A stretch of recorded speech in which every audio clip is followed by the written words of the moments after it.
I decided to watch the Netflix miniseries called Baby Reindeer after Fiona Harvey's interview went absolutely viral on the Piers Morgan show.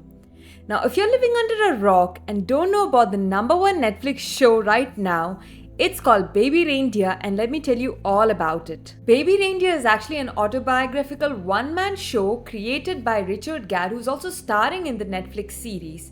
It's actually termed as a dark British comedy, but trust me when I say it's so much more. It's quite disturbing and uncomfortable, and it grips you by the collar and doesn't let you go.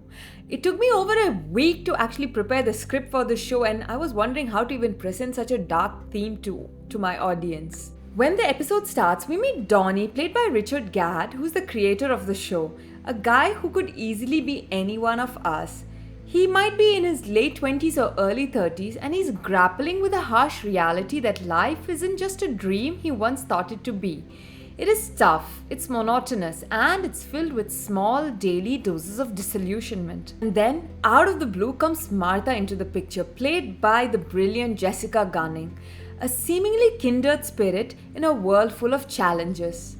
Her character is a fascinating blend of vulnerability and charm, making her instantly intriguing. And this is where things get very interesting. The first time Donny meets Martha is in a pub where he works. He's struggling with his career in comedy and daily grind. He finds a connection with Martha. His kindness towards her makes sense. He sees in her someone who is a fellow struggler. And for Martha, Donny might be the first person who sees beyond her physical appearance and engages with her genuinely by offering her a cup of tea on the house. In those first conversations, we see a duality in Martha. She transforms from this downtrodden woman to someone with sparkling confidence and charm. This raises an immediate question in me. Can these two sides actually coexist? Which one is the real Martha and which one is the facade? These questions held on to me right from the beginning. I remember watching an episode with Matthew Perry, I think it was the 20th anniversary of Friends, where he talks about how the lifeline of a comedian is the laughter of his audience. So Matthew Perry used to really struggle for validation because if people did not laugh at his jokes, he just couldn't survive that day. He felt deeply depressed and he felt like he was not a good actor. So I kind of understand where Donny's character is coming from. When Martha enters his life, Donny is a stand-up comedian struggling to make people laugh, or he's trying not even that successful in his career. So the way Martha is, the way she smiles, talks, and appreciates him is something that was so deeply lacking in his life that he actually loved that attention. As the episode progresses, Martha's predatory nature becomes very apparent. Her daily visits to the bar where Donny is working shows her attachment and stalking behavior. Her conversations are laced with sexual innuendos and boundary testing, classic signs of stalker. I kept wondering, why does Donny not reject her advances? But to understand this, we need to look at Donny at this stage in his life. Firstly, he sees Martha as someone who needs kindness in an unkind world, just as he does. There is a poignant conversation here where he reveals to Martha that he would like to know what people think of him, not because of vanity, but because he feels so invisible. When episode 1 ends, it comes with a shocking twist. It is revealed that Martha is actually a convicted stalker. But Donny's reaction was even more fascinating for me. He doesn't show much of a shock. He seems almost excited, like something extraordinary is happening to him. It's breaking the monotony of his life. So he feels something like an adrenaline rush and he just decides to go all in to this bizarre friendship. So what instantly came to my mind is that a normal person with actual strong social relations would instantly see the problem with this friendship. But Donny is at his weakest and he doesn't have these social connections. So this makes him actually a perfect victim for Martha's predatory advances. Once we dive into episode 2 and 3, we understand that Donny is actually secretly dating a transgender woman named Terry, played by Nava Mo. She's actually a therapist and she sees through Donny's lies. Donny is having difficulty admitting his feelings for Terry and is ashamed about maybe dating a transgender. So in a typical fashion, he just ghosts her after one date. On the other hand, Martha's stalker behavior keeps getting worse as she starts following him back after work, and due to his weak protest and constant avoidance of a confrontation, it reaches to a culmination point where he is assaulted by her out of passion. Now, I'm watching the show not as a woman attacking a man, but as a predatory human attacking a weaker victim human. The series uses excellent use of visual storytelling techniques such as close-ups, lighting, sound and design to enhance the emotional intensity and convey the protagonist's internal struggles. This meticulous attention to detail adds to the overall immersive experience of the show, and I just had to go to the next episodes. So the series gets even more uncomfortable and disturbing from this point onwards, and we're going into serious spoiler territories now. So you have been warned. The question about Donny's reluctance to report Martha or to even confront her is deeply explained in episode 4 and 5 of the show. Donny is actually carrying deep scars of a traumatic event that happened to him in his past, something I did not see coming. So we're taken to many years ago at the beginning of his career when he meets a guy named Darian at the Edinburgh Fringe Festival.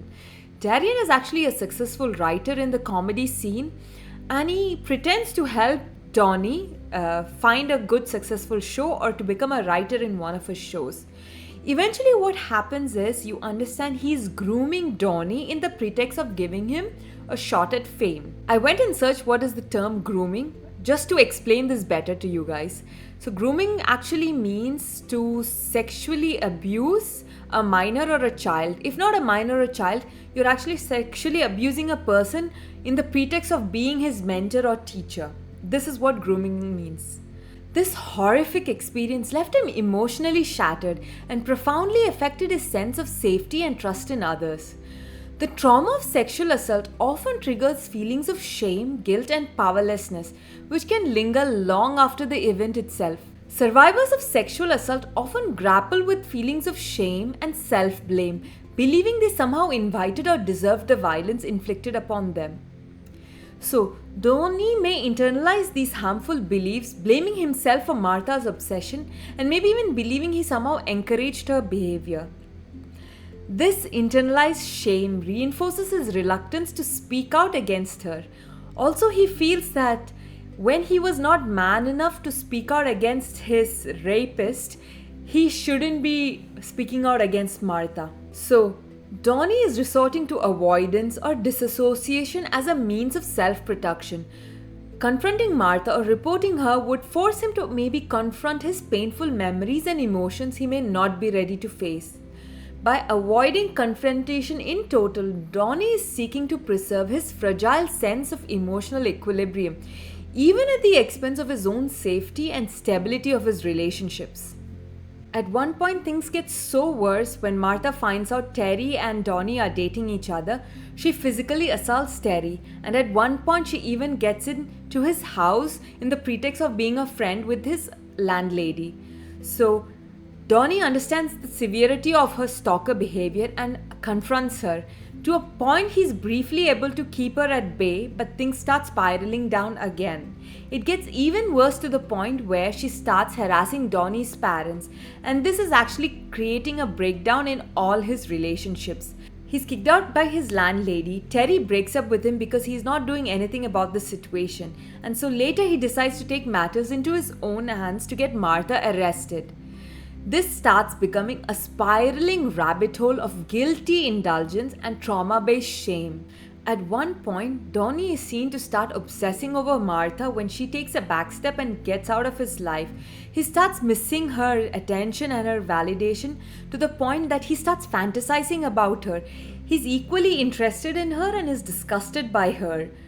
So you see that Donny is a very complex character, and the story makes his viewers not take any sides. If Martha is the stalker and Donny is the victim, he seems to equally enjoy that attention from her. And so you understand these are stories of broken people, broken stories of broken people. As Donny is constantly pushed again and again by Martha's erratic behavior, things get a turn for the worse. It culminates into a really heartbreaking scene where he breaks down during the finals of his comedy contest and he admits to all the shame and guilt he's been holding on into his heart for years. The series proceeds to show the aftermath of his breakdown and how that video went viral, helping him to confront his demons. It also shows us the impact Martha had on his life constantly, even after he's able to get a restraining order from her. By addressing the issues of stalking, mental health, and the search for personal identity, the series provides a relevant commentary on contemporary social issues.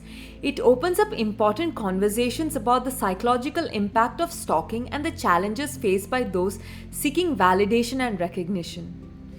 Baby Reindeer is a roller coaster ride right from the start. It's raw, it's intense, it's disturbing and uncomfortable, and that's exactly where the creators want you to be in. I was so bothered by the show that it took me over a week to create the script because it's so dark that I do not feel like making such dark videos. But Baby Reindeer doesn't shy away from portraying these uncomfortable and disturbing elements. Its willingness to take difficulty subjects head on is both brave and impactful, leaving a really lasting impression on the viewers. I believe this is just a one-time watch and maybe you would not be interested to keep reviewing it again and again.